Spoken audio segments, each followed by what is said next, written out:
Welcome back. आप देख रहे हैं खिलाड़ी नंबर 1 सीएनबीसी आवाज पर। देखिए, अल्ट्राटेक के केबल और वायर कारोबार में एंट्री से इस सेगमेंट के शेयर में भारी गिरावट देखने को मिल रही है। हम बात भी कर रहे थे थोड़ी देर पहले। और अल्ट्राटेक ने 1800 करोड़ की लागत से गुजरात के भरूच में नया प्लांट लगाने की ऐलान किया है, जो दिसंबर 2026 से कमीशन होने की उम्मीद है। अब सवाल यह है कि नए प्लेयर के आने से इंडस्ट्री पर कैसा असर होगा। इस पर बात करने के लिए हमारे साथ जुड़ रहे हैं आरआर काबले के सीएफओ राजेश जैन जी। राजेश जी जैन जी, बहुत बहुत स्वागत है आपका सीएनबीसी आवाज पर। सुप्रभात सर। सबसे पहला सवाल तो यही होगा मेरा कि जिस तरीके से बड़ा ग्रुप, बिरला जैसा बड़ा ग्रुप इस पर्टिकुलर सेगमेंट में, केबल एंड वायर सेगमेंट में इसकी एंट्री हो रही है, इसको कैसे देख रहे हैं आप? क्या इसकी एंट्री के साथ ही आप अपने मार्जिन एंड ग्रोथ को लेकर कंसर्न है? क्या मीडियम टू लॉन्ग टर्म में इस पर असर देखने को मिल सकता है? थैंक यू श्रेया जी, आपको चैनल पे हमें बुलाने के लिए। और अगर से देखिए कि ये इंडस्ट्री बहुत बड़ी है, मतलब करीब 85,000 से 90,000 पर करोड़ की अभी इंडस्ट्री साइज है, और ये हर साल करीब 15% से ग्रो हो रही है। और अगर अल्ट्राटेक जैसे प्लेयर आते हैं तो ऐसा नहीं है कि पूरा मार्केट डिस्टर्ब हो जाता है। ठीक है, कंपटीशन बढ़ता है, बट अगर अच्छे प्लेयर आते हैं तो जो बड़े और क्वालिटी कॉन्शियस प्लेयर है उनके लिए तो ये अच्छी बात है। तो हम अगर देखें कि पहले तो इस प्लांट को आने में कम से कम 2 से 3 साल लगते हैं, आज इस साइज का अगर कोई प्लांट लगाते हैं। प्लस फिर ये डिस्ट्रीब्यूटर ड्रिवन पूरा मार्केट है, जहाँ पे डिस्ट्रीब्यूटर, फिर रिटेलर और इलेक्ट्रिशियन, तो वहां तक कनेक्ट करना तो थोड़ा टाइम भी लगता है। तो अगर ये 4 से 5 साल बाद देखें तो हो सकता है 5 साल बाद थोड़ा एक कुछ साइज उनका मार्केट शेयर हो सकता है। तो इसलिए अभी ऐसा कोई बहुत बड़ा डिस्टरबेंस हमें नहीं लगता है, और बल्कि हम तो इसको पॉजिटिव लेते हैं कि जो इंडस्ट्री बहुत फ्रेगमेंटेड है और आज भी इसमें 30 से 35% अनऑर्गेनाइज्ड प्लेयर हैं, तो उनके लिए ये हो सकता है टफ हो, लेकिन हम जैसे लोगों के लिए जो क्वालिटी में काफी आगे हैं, ये काफी पॉजिटिव है। और हम इसको देखते हैं कि इसमें हम भी एक बड़े प्लेयर, अपना जो हमारा जो प्लान है, बिजनेस प्लान, उसको आगे इसी तरह बढ़ाते रहेंगे। So there is no change is expected in our business plan. बिल्कुल सर, बिल्कुल। लेकिन सर, जिस तरीके से आपने बात भी की कि 2-3 साल में देखने को मिलेगा इसका असर, कंपटीशन तो जाहिर सी बात है बढ़ेगा ही।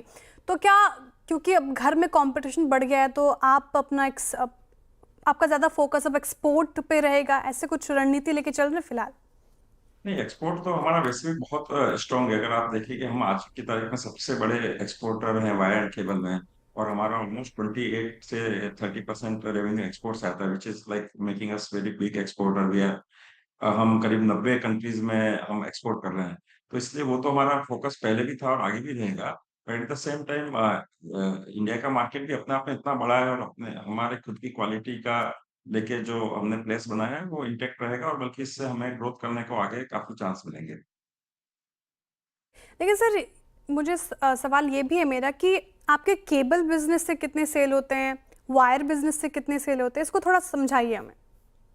तो अगर हम ओवरऑल आर आर काबिल का बिजनेस देखें तो 88% हमारा रेवेन्यू वायर एंड केबल से आता है, और 12% एफएमजी बिजनेस है, जिसमें हम लाइट्स, पंखे, अप्लायंसेस वगैरह, स्विच गियर्स में है। और ये जो 88% है, इसका अगर फर्दर ब्रेकअप देखें तो करीब करीब 70% वायर से आता है, 30% केबल से आता है। आगे जाके हमारा जो ऑलरेडी जो प्लान है कि सिंस केबल में आगे भी बहुत बड़ा स्कोप है, और इंडिया में जिस तरह से केबल इंफ्रास्ट्रक्चर में काम हो रहा है, तो हमारा और इंडस्ट्री साइड भी देखें तो 35% करीब वायर होता है और 65% केबल होता है। इसलिए नेचुरली हमारा जो आगे ग्रोथ आने वाला है वो केबल से ज्यादा आने वाला है।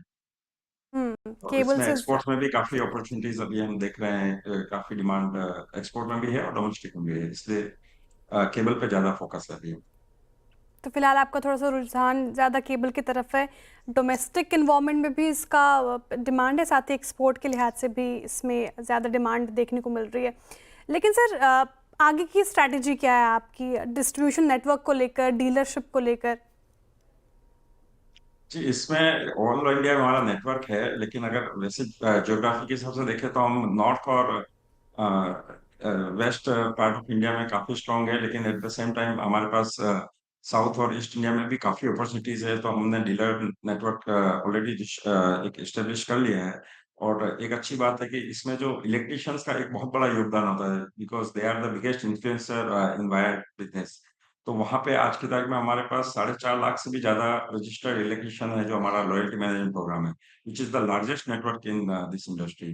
तो इस तरह से हमारा एक जो बेसिक इंफ्रास्ट्रक्चर होता है, डिस्ट्रीब्यूशन नेटवर्क होता है, रिटेल नेटवर्क होता है, वो काफी अच्छा है, और आगे भी इस पे फोकस रहेगा और जहाँ पे हमें मार्केट शेयर में कम है वहाँ पे अपन ज़्यादा ध्यान देके उसको बढ़ाएंगे।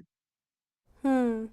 राजेश जी, बहुत मन था मेरा आपसे और बातचीत करने का, लेकिन समय उतनी इजाज़त दे नहीं रहा फ़िलहाल। बहुत शुक्रिया सर आपके साथ हमारे साथ जुड़ने के लिए और तमाम सवालों के जवाब देने के लिए बहुत शुक्रिया सर। चलिए इसी के साथ रुक रहे छोटे से